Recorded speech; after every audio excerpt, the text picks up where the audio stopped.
Good morning, Abundant Life Church. This is Pastor Chris, and today we're going to wrap up our study on Romans chapter 3, verses 27 down through 31. We've been talking about the idea that Paul is asking, why do people brag about their salvation when it's about what God has done for us? And when we realize what God has done for us, we live in appreciation. We naturally keep the law because we know we are loved. The bottom line here is that God did all of the work to save us. And because God did all the work to save us, and when that gets through to us, when we stop thinking we're saved by how awesome we are, it really means there's two ways we can live. All right? We could choose to, like some people have foolishly done, we could live like self-righteous braggarts. We could think that we're going to heaven because of us, and we could let everybody know that we're above you. We're better than you. Oh, if you do that, I certainly don't do that. Some of you just don't measure up to the fantastic wonderfulness and all around Jesus-like behavior that I have. I'll pray for you. Aren't people like that wonderful witnesses for Christ? If you're a non-believer and you run into somebody like that, don't you just want to be just like them? Who doesn't enjoy somebody who's arrogant, self-righteous, and judgmental? They're so warm and cuddly. And what great advertisements for Jesus. Just seeing them in action makes people want to flock to churches and become Christians as well.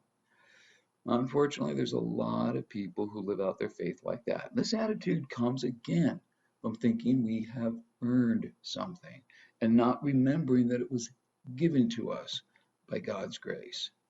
Again, we don't like feeling like we owe somebody something. We are much more comfortable with the idea that we have earned our salvation. But here's the thing.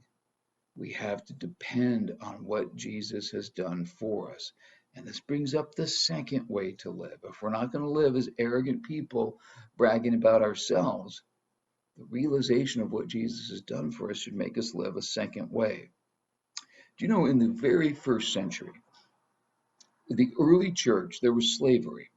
Now, it wasn't like what we think of in the Civil War South. It was more like indentured servants, but still there was slavery. And pretty soon, because the gospel was being preached to everybody, you had slave owners in churches and you had slaves in churches as well. And this didn't really sit well with people because they're thinking, we don't want slaves. It's not that they didn't want the people there, it's that we don't want you to be slaves. We want to set you free.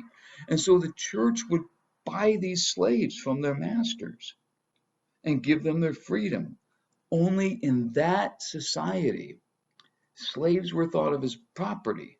It's kind of like if, I don't know, if I'm trying to think of something, if you had a TV set and you just set it out on the road, okay? You've given your TV set its freedom. What's somebody going to do? They're going to come along and go, hey, free TV set. This is how they thought of slaves, as property. So even if you set them free, the message is, oh, somebody doesn't want them. I'll take them. And so even the church, though the church was buying these slaves, they were going right back into slavery. So the church did this. They started buying these slaves and not giving them their freedom. They said, no, you're going to live as free people. You can come and go as you like. No one's going to give you orders. But here's the thing. You are going to be considered, get this, slaves to Christ. You belong to Jesus. Paul uses this imagery anytime he talks, even in the book of Romans, about the fact that we are slaves to Jesus. We belong to him now. He has bought us. We are his property. And this is the second way to live, to realize that we are completely dependent on God.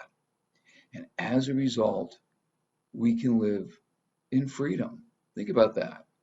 We are the freest slaves you can imagine. We can live in joy. We can live in gratitude for what he has done for us.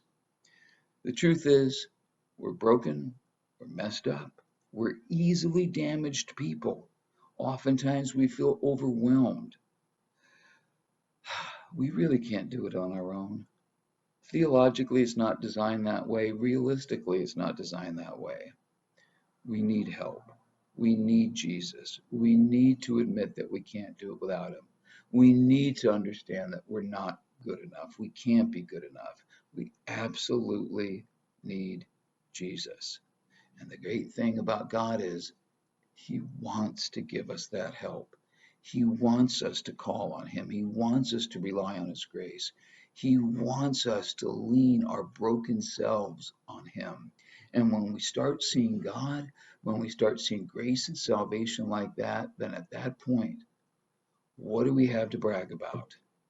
Our reliance is on him completely, not on our works, not on our self-righteousness.